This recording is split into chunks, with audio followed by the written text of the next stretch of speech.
So hi guys, let's go over example 3, okay? This is the most important thing in this section.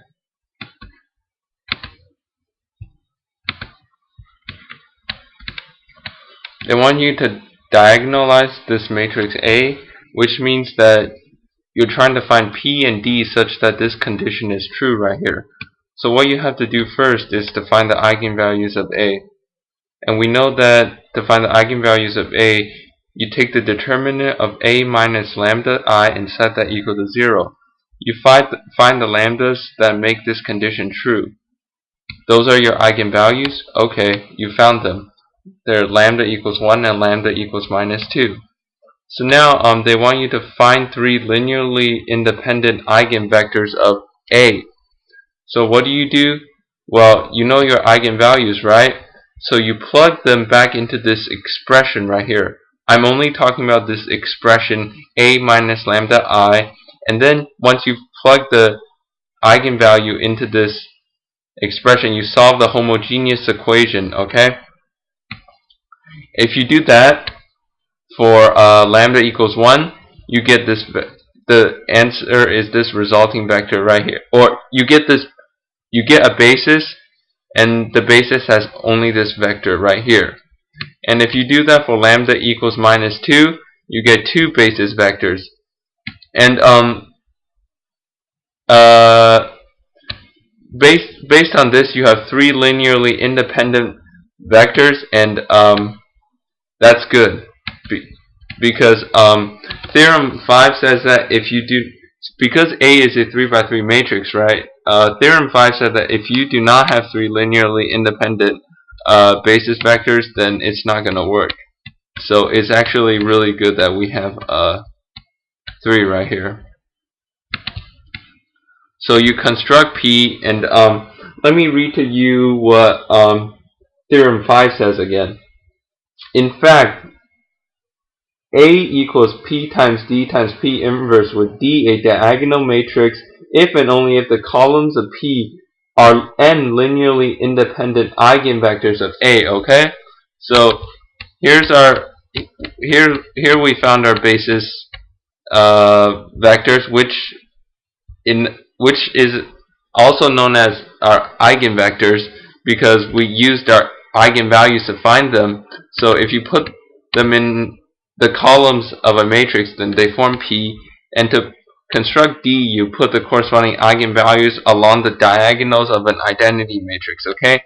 You put the eigenvalues instead of the ones of an identity matrix, and you have D. So now that you have P and D, they check it and make sure that it's correct.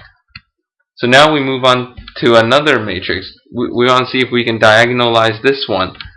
You do the same thing. You find lambda 1 and lambda equals 2, okay? So now we find the basis vectors, which by default are the eigenvectors, and look, you only have 2 of them, but A is a 3 by 3 matrix, so that's not okay based on theorem 5. And now let's move on to theorem 6. An n by n matrix with n distinct eigenvalues is diagonalizable. So if you have this in example 5, you have this matrix with 3 distinct eigenvalues. You have 5, 0, and minus 2. Theorem, what theorem is that? Oh, theorem 6 tells you that this is diagonalizable. And this is a very important sentence right here. It is not necessary for an n by n matrix to have n distinct eigenvalues in order to be diagonalizable. The 3 by 3 matrix in example 3 is diagonalizable even though it has only 2 distinct eigenvalues, okay? That's a very important idea. What this says is theorem 6 tells you whether can tell you whether some matrix with unique eigenvalues is diagonalizable or not, but other matrices do not need unique eigenvalues to be diagonalizable, okay? And theorem 7. Theorem 7 is actually a mouthful. Let me just read it to you. Let A be an n by n matrix whose distinct eigenvalues are lambda 1 to lambda p. For 1 less than or equal to k, which is less than or equal to p, The dimension of the eigenspace for lambda sub k is less than or equal to the multiplicity of the eigenvalue lambda sub k. B. The matrix A is diagonalizable if and only if the sum of the dimensions of the eigenspaces equals n, and this happens if and only if 1. The characteristic polynomial factors completely into linear factors, and 2. The dimension of the eigenspace for lambda sub k equals a multiplicity of lambda sub k. C. If A is diagonalizable and B sub k is a basis for the eigenspace corresponding to lambda sub k for each k, then the total collection of vectors in the sets B sub 1 to B sub p forms an eigenvector basis for Rn. Okay? Theorem 7, I think you should read over again.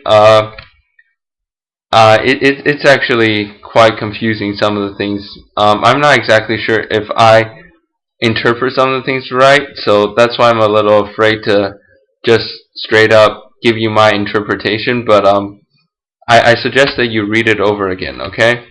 So we have example 6, they want you to diagonalize this A. Okay, they find the eigenvalues, then they find the basis vectors, which are the eigenvectors. So eigenvectors, eigenvectors, eigenvectors. These eigenvectors are linearly independent, it seems. So hang on a minute. They're using theorem 7 to prove the linearly independence. Let's go back to theorem 7.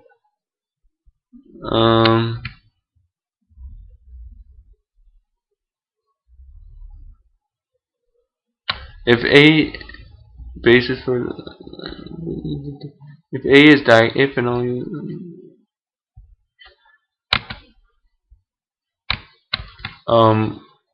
hang on a minute.